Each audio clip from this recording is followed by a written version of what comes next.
So this is a big day for me. This is my 100th podcast on the Leadersmith Podcast. Hey, I'm excited about it. I want to share with you some of my thoughts, and thanks for staying with me.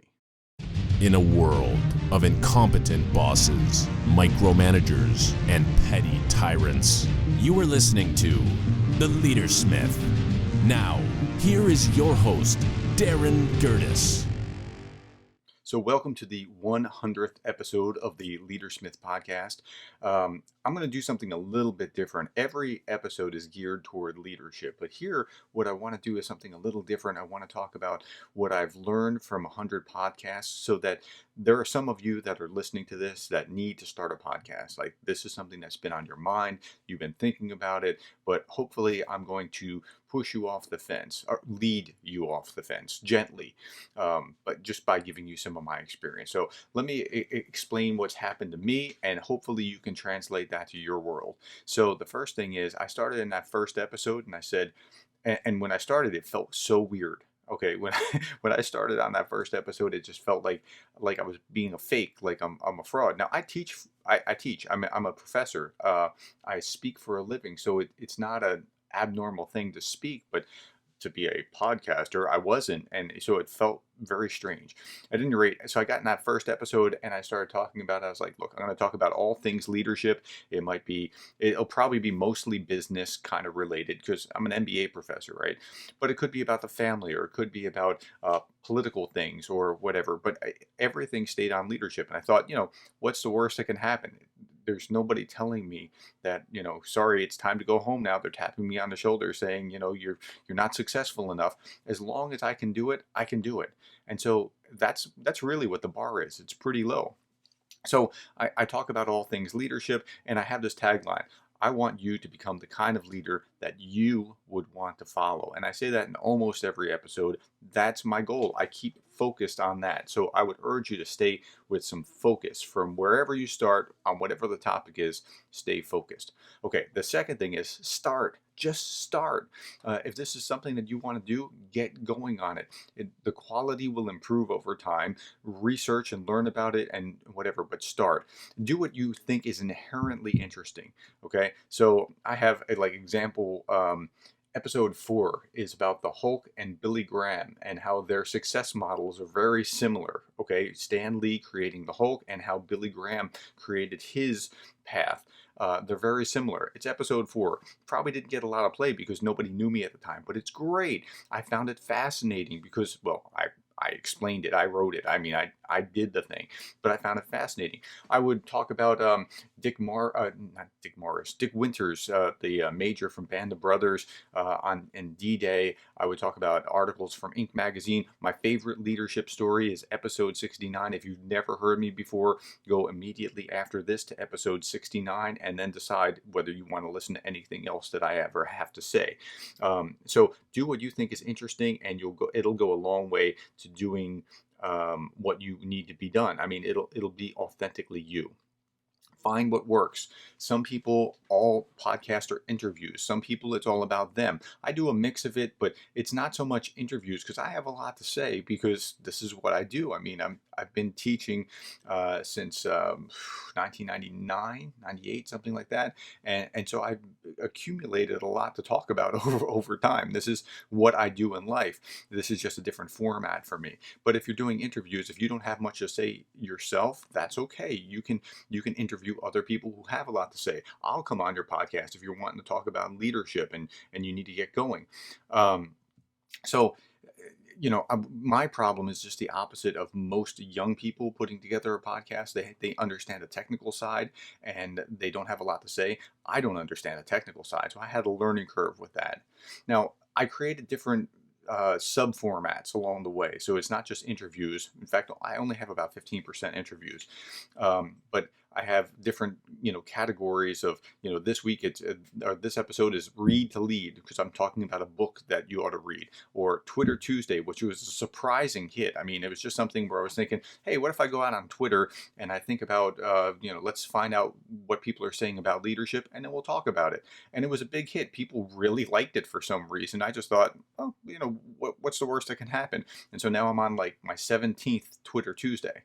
Q&A segments. I did a few of those. I'm going to be doing a new segment, which I'm really excited about, called Notable Quotables, where I just take quotes from a particular author or a particular leader who, somebody who's really good. I've already produced the first one. I haven't put it out yet. The first one's on Jim Rohn. He's like the godfather of um, the self-help industry. I mean, people like Anthony Robbins and Darren Hardy and others attribute their success to Jim Rohn.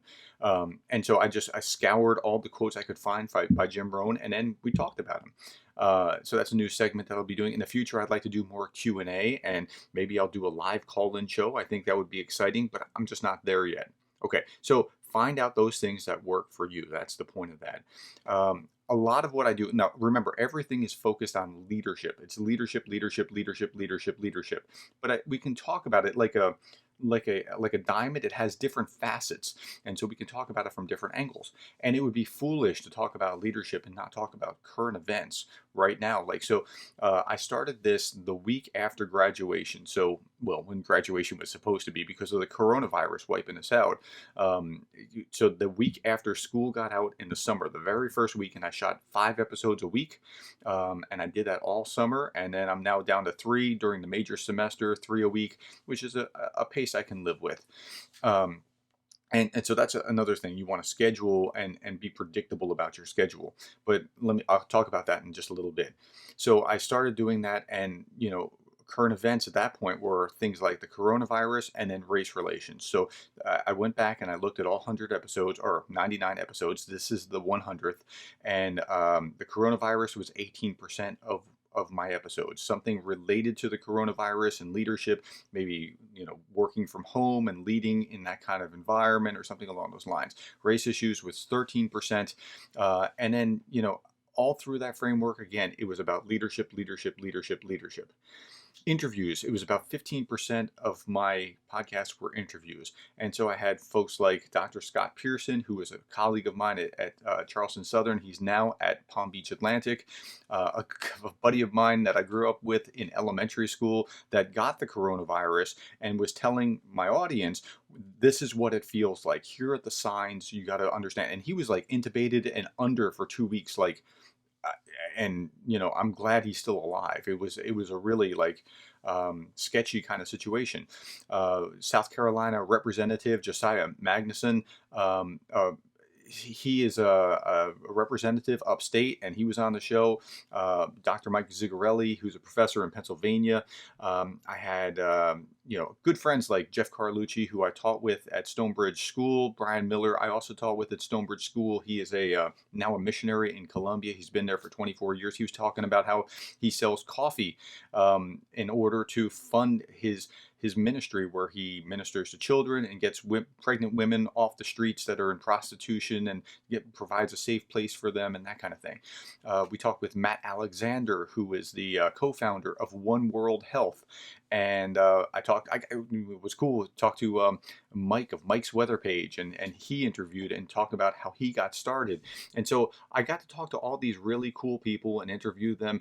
And, part of this was just that because I'm doing this show, it opened up that door, and everybody was like, are you interested in doing this? Yeah, sure, I'll come on the show. All right. I mean, it wasn't, it was amazing how much people were interested in they were willing to do it just because it was on the show, where, some of these are good friends, right? And so they would talk to me, but because it's on the show, it's just providing this extra value. You see this synergy there. And I have commitments from authors and college president and 2 startup founders for future shows as we go forward. The next bit of advice that I'll give you is this: just, be yourself. My friend Jeff Carlucci that I mentioned, he was the English teacher across the hall when I was teaching government and econ and some history. And he was like, yeah, I was listening to the podcast. You sounded like you. I'm like, well, of course I sounded like me. I mean, I'm not acting. I'm just doing what I would do in class anyway. And here we are. And we're just talking about these things that I find interesting. So be yourself. And again, if you don't have a lot of content, be the interviewer, get to know who you're interviewing, and ask intelligent questions. Another thing, this is not a Christian podcast, but I don't hide my faith. I mean, this is who I am. And as I was thinking about this, I was thinking, C.S. Lewis had this interesting line where he said, what we want is not more little books about Christianity, but more little books by Christians on other subjects with their Christianity latent. And he goes on a couple sentences later and says, it's not the books written in direct defense of materialism that make the modern man a materialist. It's the materialist assumptions in all the other books. And so what he's saying is, look, just be yourself, have your, talk about your subject through your Christian assumptions. And that's what I do. I mean, and if you're listening to me, it doesn't take too long before you figure out, well, he's a Christian. And if you're so bigoted that you can't learn nuggets about leadership in spite of my Christianity, then, I mean, go somewhere else. That's okay. I mean, you don't, again, here's the thing. I'm not selling anything where I'm dependent upon you. If you want to learn, come and learn. I welcome you. But if that's not your scene, that's okay. You don't have to be here. And those that are Christians will hear it in a different light. They'll see leadership from a perspective they might not have seen before, where, look, no, you lead that person that way because they are made in the image of God and they have value and intrinsic worth that you need to recognize and respect. And that changes everything about how you lead. Okay, I'm digressing and getting back into my soapbox. Let's talk more about this. You also want to connect with an audience. And there's a market fit. I talked about market fit in a previous episode, a couple episodes back, how important market fit is. And so, one of the things that I do is one of these podcasts every week is directed toward a great business networking, which is a networking organization here locally. I used to write blog posts for them. The pandemic wiped that out. And so now they meet virtually and I do the podcast and I gear it toward them. Now, it's still leadership-ishy. So I don't know if leadership-ishy is actually a word, but it's still all about leadership. But the context is different because I'm focusing on these small businessmen. But that's actually kind of my audience anyway. It's like I'm looking at a particular audience and they fit, but I don't just talk about leadership overtly here. It's almost like that Christianity thing. Like it's like latent leadership in talking about whatever we're talking about. So it still works. But that's my audience. And if you know what your audience is, it's going to work. Okay. Now, next thing, learn. If you want to run a podcast, you're going to have to learn and grow. And so this is a learning process. It feels like a entrepreneurial kind of venture, but entrepreneurial light, right? I don't have to do all the heavy lifting of bookkeeping and everything else. I mean, I'm not selling anything. Maybe somewhat down the line, I might monetize, but I'm not doing it at this point. And so I don't have to do it. But just like an entrepreneurial venture, you bump into the reality of what you have to learn. So that's what's going on for me. And so for me, I know that, for example, social media is a weak suit and I have to learn more about it. But when I started going, okay, what's the first thing I have to do? And in the week or two before I started, I was watching lots of YouTube videos about how do you start a podcast? What do you use?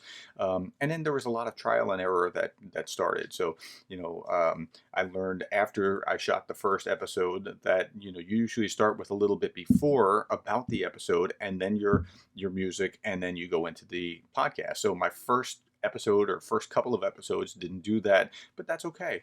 I mean, nobody's going to be like, oh, well, I'm not listening to him anymore because his first episode, he didn't do this right. Go back and listen to your favorite musical artist and listen to their first album. And chances are they were terrible. Okay. But over time they grew and they became better and better. At least if they've been in this for some time, that's probably the case. Okay, so I learned things like go to Fiverr to create my own music, and I did go to Fiverr and have somebody create my own musical theme. I learned computer tools, like some I had a reasonable working relationship with, like QuickTime, but I really had to learn iMovie well, Audacity, and you can get Audacity and Zoom and QuickTime for free. iMovie or an equivalent is on your computer. If you have a Mac or if you have a PC, there's another Windows Media Maker. You can use all these tools in order to make things work. You just have to learn about them. Then there's the logistics. So I already talked about those software packages, but things like what kind of microphone are you going to use? I tried to shoot this without a microphone and it didn't sound anywhere near as good as it did when I had a Yeti microphone. And a Yeti is not the the end all be all. ATR, something like that, 2100 is often suggested. I think that's the name of it. Please don't hold me to that. I use a Yeti. And there's a lot of things. But if you spend an hour on YouTube just asking what microphone for a podcast, you'll find that very easily. So let's see, the Yeti microphone, I had to learn, like, you don't tilt it toward you. You actually keep it up. That's just the way it works. And then I asked for feedback from others. So I asked a large group of students on LinkedIn. I said, hey, look, I've produced like what was it, like 10, 15 episodes at that point. Would you listen to it and give me some feedback? And their feedback was invaluable, but I had to ask, right? It's not like they were just going to know just because I put it out there that they're just going to magically know what it was. And so they gave me some feedback, and I listened, and I tweaked things. So you also have to, as far as logistics, you have to plan when you're going to podcast, like the time, the space.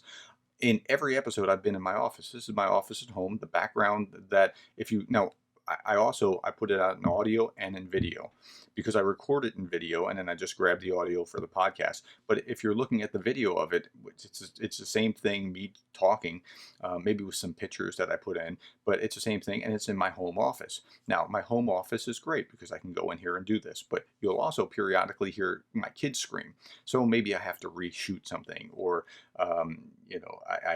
sometimes I have to just chase the kids out into the backyard. Look, it's a nice day, go play. I'll bring you back in X number of minutes. That's okay. But you have to plan for that. And so plan your time, plan your space. And when I first started, I was putting pillows down on the floor and blankets so that there wasn't, extra sound. And then I learned over time just where the sweet spot was for sound. Okay. I haven't monetized yet. That's something I have to learn. It's part of the process, but eventually I will. Let me also talk about consistency. Stay on a schedule. So when I first started doing this, it was Monday, Tuesday, Wednesday, Thursday, Friday, and I did that all summer. And I had the luxury of doing that because as a professor, I had that downtime, right? Now that we're back in the school year, I don't have as much time, but I do a Tuesday, Thursday, Saturday schedule. It's consistent. Tuesday, Thursday, Saturday, Tuesday, Thursday, Saturday. And that gives me enough time with my schedule where I can do my episodes. And if you just do one a week, and it's consistently one a week, that's okay. You can do that. It's your podcast. You can create it however you want. I also canned some episodes, and this was a lifesaver. So I created extra episodes that I didn't put out immediately, but they're kind of evergreen content. And then when I ran into some rough patches, as I did this semester, where, oh no, I don't have time to do this on Thursday or whatever, okay, no problem. I have this episode at the ready. I can put it out. And so I would highly urge you to think in those kinds of ways as well. I talked about focus, but I want to come back to that because that's really important. Focus. The show should be distinctive. It should be very clear what it's about. You don't want to be all over the map just talking about whatever comes to your mind. You want to plan it. You want to think through it. Like, I'll write out an outline, or I'll highlight an article, or whatever it is, so that I'm talking about it. Even now, I wrote out 2 or 3 pages worth of an outline to talk about what I was doing. I went through, let me see if I can find this. I went through pages of what my shows were about, and so I just went back and I starred and highlighted on those, or starred and underlined rather, where what percentage of shows that were interviews, or about racism, or about coronavirus, or whatever else. So you have to do your homework, right? Focus the show. You can't just start, blabbing and think that people are going to find that intrinsically interesting. It just doesn't work that way. Another distinctive in my show is I always end with the quotation for contemplation. So there's always a quote at the end of the show that is about leadership, that is going to be interesting, that I hope that will help you with my tagline now: become the kind of leader that you would want to follow. And that's everything that my show is about. I want you to do that. Now this episode is going to be a little bit longer, and that's by design, and that's okay. But generally, I try to keep the show to about 15 minutes. For those GBN episodes, I try to keep them down to about 10 minutes. And I try to keep the range from about 10 minutes to not more than a half hour. And that's it. Again, it's intentional. It's by design. I want to keep it bite-sized, and I want you to keep coming back for more. I don't want to, go on for 2 or 3 hours and be like, oh gosh, when's this going to end? And I know some people will stick with me, but I don't want to inflict that kind of thing on anyone. Okay, so what have been the benefits of doing the podcast? And there have been enormous benefits. And the greatest encapsulation I can give you is there's a certain synergy to everything that I do. One, I've grown in the process, right? There's synergy there for me personally, like Jim Rohn talks about, grow yourself, become more if you want to succeed. Okay, so first, I've grown in the process. Number two, I collected more than 100 great quotes that I'll use for class. And now I'll put that into a PowerPoint, and then I'll put that into the video portion of this, but then I'll also use those PowerPoint quotes in my class. So, it's great. It's a win-win there. Okay, so there's also synergy with the articles that I read, the research that I conduct. Whatever I'm doing here is just making me a better professor in class. So the time spent here is not taking away from what I'm doing as a professor, a management professor at Charleston Southern. It's actually enhancing that. And that's great. And I've used a number of these episodes, the One World Health episode, episode on managing and delegating, and a few others in class. Okay, like here, I want you to listen to this as well beyond class time, and this will help you understand things. And so if I plan that out, I get that kind of synergy. I started a Facebook group. It's when you go to facebook.com and then /groups/learn leadership, LEARN LEADERSHIP, Learn Leadership. And it's an open public forum, and people can come in there and we can talk about these kinds of things. And,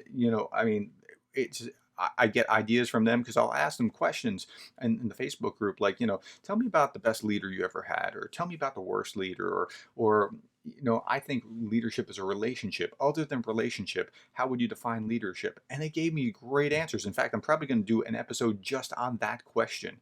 Okay, so again, it's synergy. Guest podcasts. I've been on other podcasts for other people because, well, you have a podcast. Would you like to come on mine? It's kind of bizarre, but that's the way podcasters think. And nobody asked me that before when I was just a professor, which is weird because, I worked a long, hard time for that PhD so I could be a professor, and you can start a podcast tomorrow.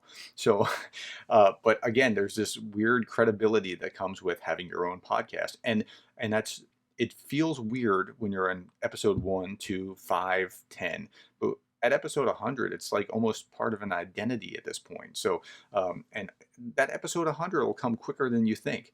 Now, it depends on how many episodes you put out a week, but if you put up one a year, you'll be at 50 and by the end of the year, or within 1 year cycle. So you can get this up and running pretty quickly. And then again, there's just synergy from placing it not just on the podcast, audio, but as well putting it on YouTube. So some people who won't watch YouTube video will listen to it on audio and vice versa. And so I get synergy both ways. Again, you don't have to be have a lot of you don't have to have a lot to say. Oh, by the way, I just tripped over my own words. Don't worry about that. I'm human, and you know that I'm human, and I might say occasionally. Now, I can't say every time no, I can't do that. But just a few along the way, don't worry about it. When I started, I was like thinking like, oh no, I've got to edit that out. The amount of time that it takes to edit, especially when you first start, I just like, I'm not going to do that because I don't have enough time in a day. So I just let it roll as it was. And people will understand as long as you have a message to say. They'll be understanding about little quirks of how you speak. I did learn that I use certain phrases a lot because I was listening to myself again. And so again, that helped me become a better teacher in my own classroom. Okay, back to where we were. So you don't have to have anything particularly to say. You can be Oprah and just ask other questions. And if you do your homework and ask intelligent questions, you look like an expert. It's bizarre, but that's how it works. Okay, and then, I created this intro in a world of, well, I can play the intro. In a world of incompetent bosses, micromanagers, and petty tyrants, you are listening to The Leadersmith. Now, here is your host, Darren Gerdes. Okay, so the intro is intentionally over the top and it's goofy and it's quirky, but it was just I was having fun with it, and that's another important thing. You have to have fun with it and enjoy things. Um, yeah. So okay, the hardest part. Oh, let me talk about another benefit. Here, this is it. So when I started this, I was thinking like, okay, well, this is what I'd like to do. And then my kids started to get involved. My daughter got involved a little bit, and I thought, oh, well, that's kind of fun. It's like a little family kind of thing.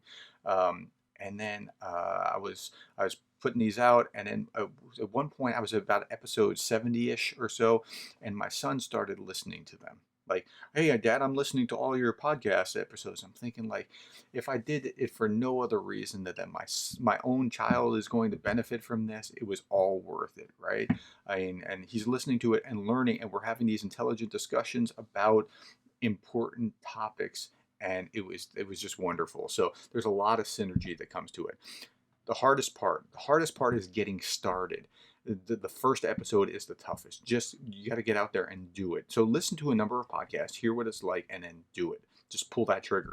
And then the next hardest part was the next few weeks, right? And saying like, I'm a podcaster. No, I mean, you're like almost like hiding yourself or something. Like it's, you don't see yourself that way. You don't see it. But I mean, now, sure, I have a podcast. I have 100 episodes. Go look at them.